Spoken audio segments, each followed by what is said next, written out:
Listen to the sound of the world trying. Everyone is running, everyone is shouting. Every man you know is standing in a crowded room, waving his hands, begging for a flicker of her attention. They are competing, they are sweating, they are exhausting themselves in a race that has no finish line. But you are going to do something terrifying. You are going to stop. Welcome to the space where most men vanish and where the true archetype begins. This isn't a guide on how to get her. This is a dissection of the soul. We are going to speak about the precise moment her heart rate changes, not because of what you did, but because of what you stopped doing. Her interest doesn't grow in the heat of the chase. It grows in the cold, in the stillness, in the quiet moments after you have walked away without a single glance over your shoulder. Have you ever noticed how she looks at a man who doesn't need her? It's a look of confusion, and confusion, my friend, is the most fertile soil for obsession. When you compete, you are telling her that she is the prize and you are the seeker. But when you step out of the arena, when you sit back in your own skin and simply breathe, you change the gravity of the room. You become the mystery she cannot solve. You become the silence she feels the desperate need to fill. Slow down, feel the weight of your hands, feel the stillness in your chest. Most men are terrified of this silence. They think if they aren't talking, if they aren't pursuing, they are losing. But they don't understand the feminine psyche, a woman of depth, a woman of fire. She doesn't want a man who is easy to track. She wants a man who is a horizon. The further she walks toward you, the further you seem to be. Not because you are playing a game, but because your world is so vast, so complete, that her presence is a luxury, not a necessity. Think about it. Why would she chase something that is already at her feet? Why would she hunger for a meal that is constantly being forced into her mouth? She won't. Interest requires oxygen, and oxygen requires space. When you withdraw your effort, it's when you stop the trying, the fixing, and the probing, you give her the greatest gift a man can give a woman, the chance to miss him. The chance to wonder where your mind goes when you aren't thinking of her. The chance to feel the coldness of the bed when you aren't there to warm it. She will watch you. She will look for the crack in your armor. She will wait for you to break and send that thinking of you text. She will wait for you to stumble back into the competition, but you won't. You are the mountain. The mountain does not move for the wind. It simply allows the wind to pass through its trees. Now, let's talk about the body. Most men are loud, even when they are silent. Their bodies are screaming for attention. They lean in, they fidget. They check their phones to see if she has noticed their existence. They are like a radio station with too much static. But you are going to learn the language of the unmoved. When you are in her presence and you have decided to stop competing, your body must become a fortress of calm. Imagine your spine is a pillar of dark stone. It doesn't bend, it doesn't reach. It simply occupies space. Watch how you sit. The man who competes is always ready to jump.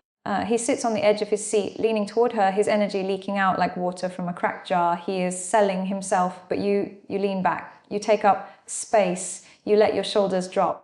You breathe into your stomach, not your chest. When you breathe slowly, you tell her nervous system that you are the safest place in the room and the most dangerous, because a man who is not afraid of silence is a man who is not afraid of losing her. Look at her eyes, but don't look for anything. Most men look at a woman as if they are asking a question. Do you like me? Am I doing okay? Are you bored? Stop asking. When your eyes meet hers, let them be heavy, let them be still. You aren't looking at her. You are looking through her into the world you've created for yourself. You are the observer. You are the one who decides if she is interesting enough to stay in your gaze. This is the bold indifference. It's the way you handle your glass slow, the way you turn your head when she speaks. Don't snap toward her like a hungry dog waiting for a scrap. Let there be a delay. 1 second, 2 seconds. Then turn. That delay, that tiny golden pocket of time, tells her that you were busy with your own thoughts. It tells her that she is a guest in your mind, not the landlord. Do you feel the shift? The air between you is starting to thicken. It's becoming heavy with the scent of something primal. She is used to men who are easy. She is used to men who are predictable, but your stillness, your refusal to compete, it makes her skin crawl in the most delicious way. She begins to wonder, what is he thinking? Why isn't he trying to impress me? Is there someone else? And just like that, the chase has flipped. The hunter has become the horizon. Stay here. In this stillness, don't move a muscle. Don't break the spell. The more you pull back your energy, the more she will lean in to find it. It is the law of the vacuum. Nature hates an empty space. And when you stop filling the air with your offer, she will feel a desperate, aching need to fill it with her own. Now, the voice, the words you speak are the smallest part of you, but they are the most dangerous. Most men talk because they are afraid of the quiet. They talk to fill the gaps, they explain themselves, they justify their lives, they offer up their stories like a salesman trying to close a deal before the sun goes down. But you are going to learn the power of the unfinished sentence. When she asks you a question, don't rush to answer. Let the silence sit between you for 3 seconds, 4 seconds. Let her feel the weight of her own words. When you finally speak, let your voice be heavy. Let it be like honey flowing from a jar in winter.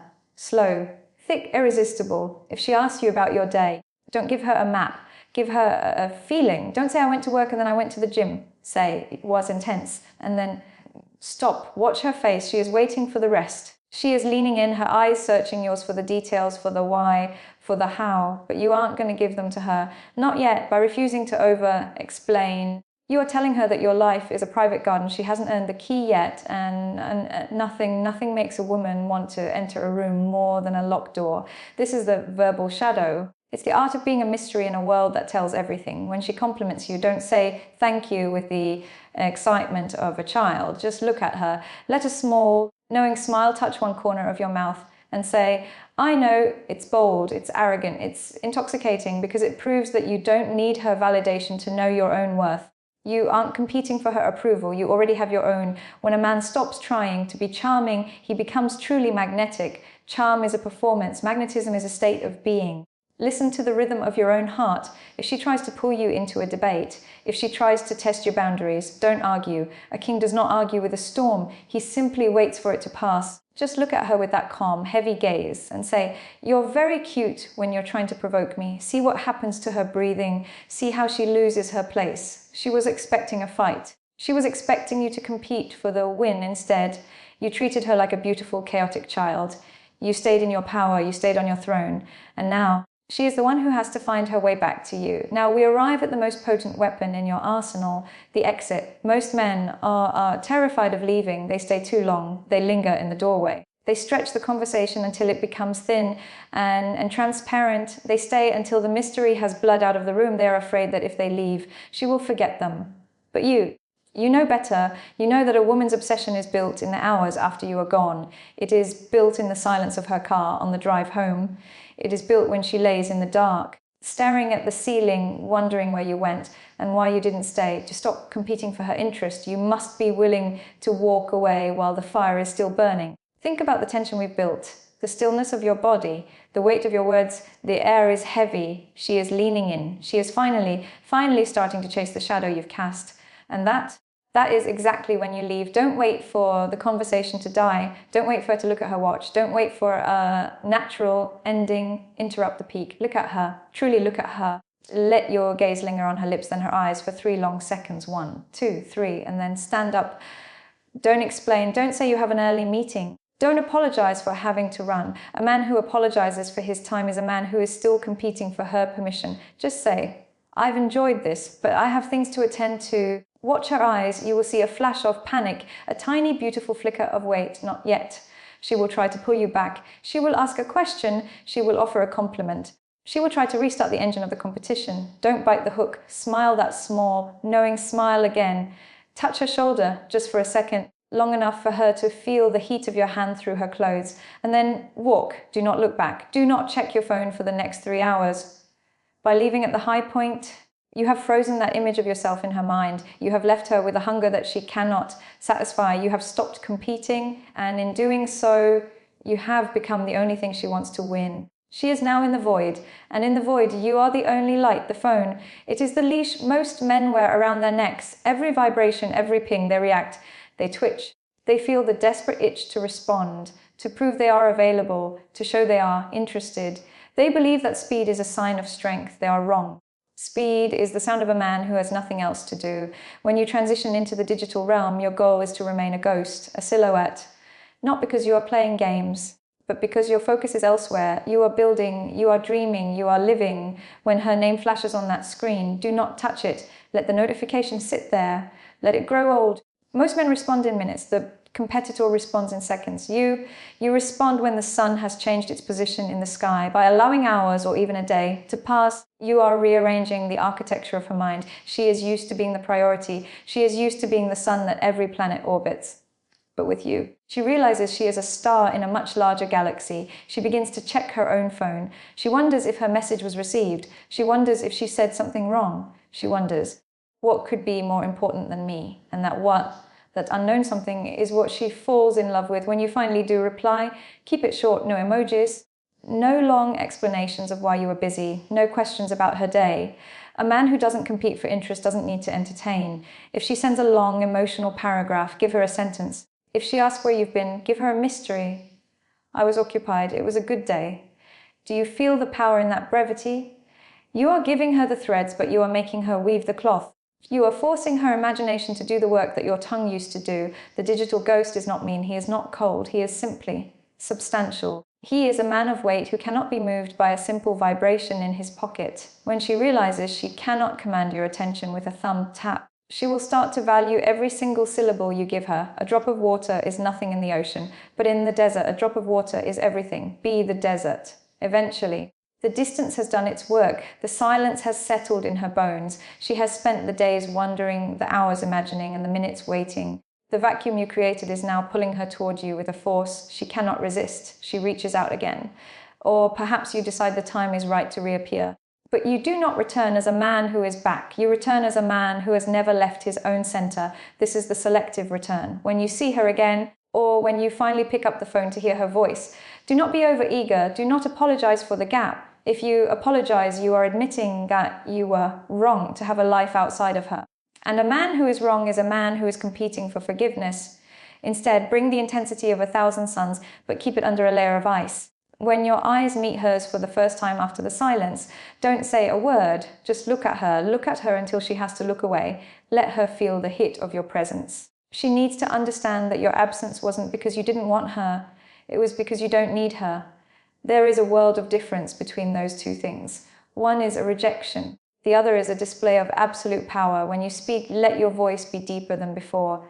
I missed your energy. That's it. Don't say you missed her. Don't say you missed her face or her talk. Say you missed her energy. It is primal. It is bold. It tells her that you are aware of the invisible current between you, but you are the one who knows how to switch it on and off. This is the moment she will try to catch you. She might ask where you were. She might act a little cold to test your resolve. She is trying to pull you back into the arena of competition. She wants to see if she can make you sweat. Smile, not a wide, friendly smile, a slow, heavy, knowing curl of the lips, and say, you've been thinking about me, I can feel it. It is the ultimate checkmate. You aren't arguing, you aren't competing, you are stating a fact that she knows is true, but didn't want to admit. By claiming her thoughts, you are taking ownership of the space you've occupied in her mind during your absence. You are letting her know that even when you aren't there, you are there. Now, the dynamic has shifted forever. She is no longer the judge. You are the environment. She isn't deciding if she likes you. She is trying to keep up with the man who can disappear into the shadows and return even stronger than before. The competition is over because you have already won. The shift is complete.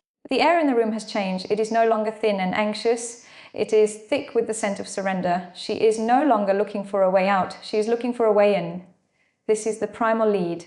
Most men, once they see a woman chasing become soft, they think the work is done, so they revert to being nice, being agreeable, being predictable. They fall back into the trap of trying to please. But you understand that the chase is not a game to be won, it is a rhythm to be maintained. Now that she is leaning into your world, you must lead her through it, but you lead with a light touch. You don't push, you pull, by simply existing in your own strength. When you decide it is time to move, to walk to a different room, to leave the restaurant, to take her hand, do it with absolute certainty. Don't ask, do you want to go? Say, come with me. Feel the difference in those 3 words. One is a request for permission. The other is an invitation into an experience. When you take her hand, don't squeeze. Just let your palm be a solid, warm anchor for her to hold on to. You aren't holding her. You are providing the gravity that keeps her close. As we reach the end of this journey, look back at the path you've walked. You stopped shouting into the wind. You stopped begging for a seat at a table that wasn't yours. You chose the silence, you chose the stillness, you chose yourself. And in doing so, you became the very thing she has been searching for in a world of loud, desperate men. You became the man who doesn't need to compete because he is the only one in his league. Remember, her interest grows in the space you leave behind. Her obsession is born in the mystery you refuse to solve. Go out into the world. Be the mountain. Be the silence. and watch how the world begins to chase the man who finally stopped running. If this truth has resonated with the deepest part of you, if you feel the shift in your own blood, then take the next step. Subscribe to this frequency. Join us in the quiet. Leave a comment below with the word stillness to let me know you've heard the message. Share this with a man who is still running a race he cannot win, and above all, stay in your power. Thank you for your time. Thank you for your silence. I'll be waiting in the shadows for our next encounter.